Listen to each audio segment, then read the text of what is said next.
Imagine you just finished shooting a $150 million movie about Michael Jackson. Principal photography is done, the footage is in the can, you're moving into post-production. And then somebody on your team finally gets around to reading the settlement agreement from 1994. The one that says you can't depict or mention Jordan Chandler in any film or television project. Ever.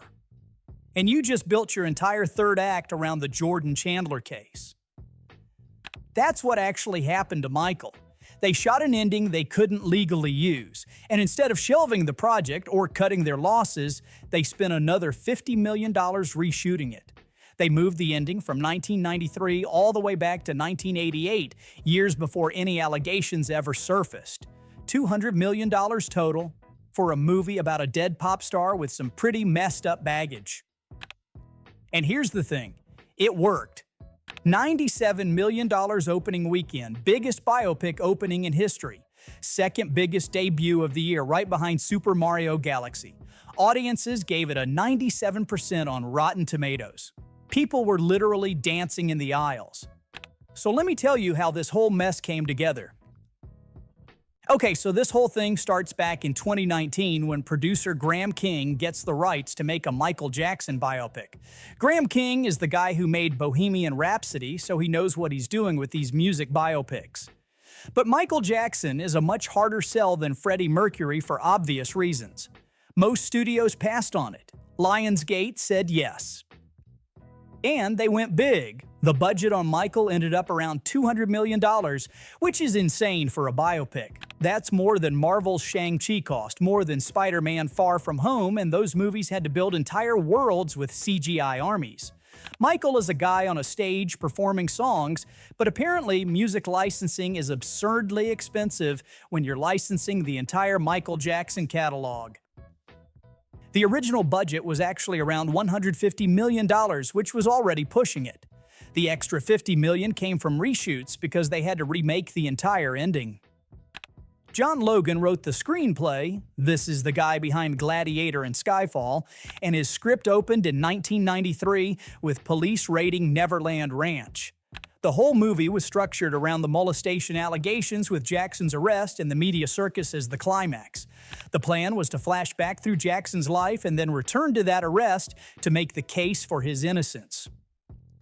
And then, after they'd already filmed the entire movie, someone finally read the fine print on the 1994 settlement between Michael Jackson and the Chandler family. You know, the $23 million settlement.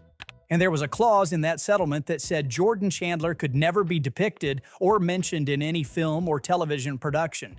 So now they had a finished movie they couldn't legally release. They spent $50 million on 22 days of reshoots. They moved the finale from 1993 all the way back to 1988. A third of Antoine Fuqua's original footage got cut. The estate paid for all of it since the settlement screw-up was their fault. The whole situation with Fuqua is pretty strange. He's a serious filmmaker. He did Training Day, the Equalizer movies, Emancipation, but apparently he spent a lot of the shoot directing from inside a production van because the Jackson family kept showing up on set and being difficult to deal with. When the reshoots happened, he wasn't really involved anymore and Graham King took over.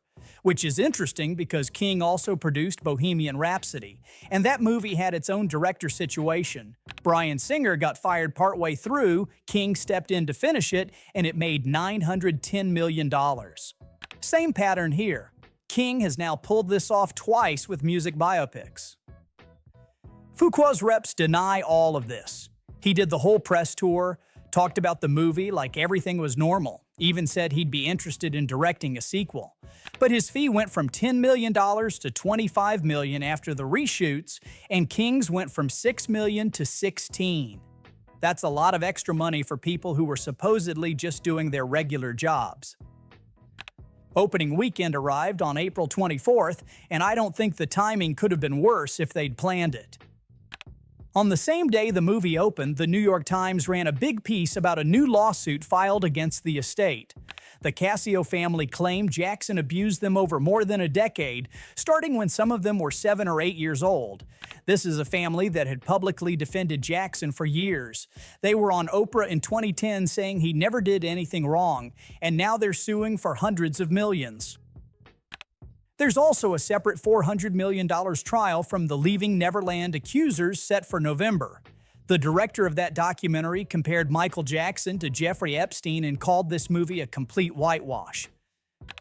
All of this was in the headlines on opening day, and the movie made $97 million anyway. It absolutely demolished every biopic record that existed. Bohemian Rhapsody is still the most successful music biopic ever made. It went on to gross $910 million worldwide and won a bunch of Oscars. That movie opened to $51 million.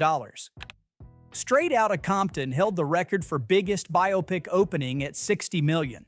Michael crushed both of them in a single weekend, and nobody saw it coming. The tracking a month out had this thing projected at $50 to $60 million, which would have been great on its own. They revised it up to $65 to $70 million closer to release. The actual result blew past everything. The Friday alone was $39.5 million, which turned out to be the highest opening day of any movie released this year. Higher than Super Mario Galaxy, higher than Project Hail Mary, higher than everything else in 2026. And this is for a biopic, a genre that usually tops out in the 30 to 40 million range for an opening weekend, not a single day. The projections now have Michael crossing $700 million worldwide by the end of its run. If that happens, it slots in with the final Hunger Games and Twilight films as one of Lionsgate's biggest releases ever. It's the only non-franchise film of 2026 to compete with the tentpoles. Super Mario Galaxy had the first movie behind it, which made $1.3 billion. Scream 7 had 6 movies worth of built-in audience. Project Hail Mary had a best-selling novel that millions of people already loved. Michael just had a lot of controversy and opened to $217 million worldwide.